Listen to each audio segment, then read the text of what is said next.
I think there's two main things that teachers are responsible for. One of those things is obviously getting the material across to the students. I think the second thing that's just as important is helping these students and these kids grow up to be young adults.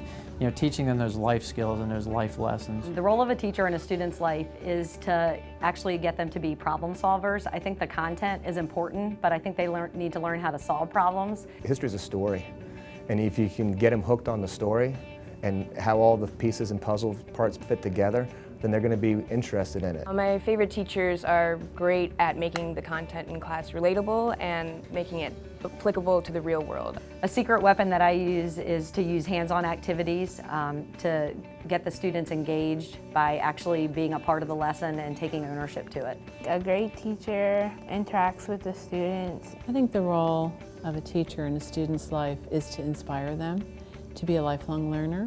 I can teach you the strategies of reading the book. I can teach you the strategies of how to write. I can teach you the problem-solving strategies of tackling multiple choice questions, but ultimately, you're the one doing it. I think one thing that is crucial is developing relationships with your students, that they can rely on you when they have an issue with material, where they have an issue at home, or where they have an issue whatever. I think the relationship that you build with your students is very important. I think it's almost key in really kind of getting them to be comfortable taking those risks. You have to take an interest in your students, in what their lives are like and what their interests are from when the school day ends until when they come back into your room the next day. The great teachers are the ones who are engaged in their job and their students' lives 24 hours a day. Knowing your students, respecting them, knowing that they have lives outside of school, trying to learn a little bit about that, and then also just, you know, setting those goals high and helping them to meet them. More than just the cognitive piece of that child, I want to know them socially, emotionally, and academically.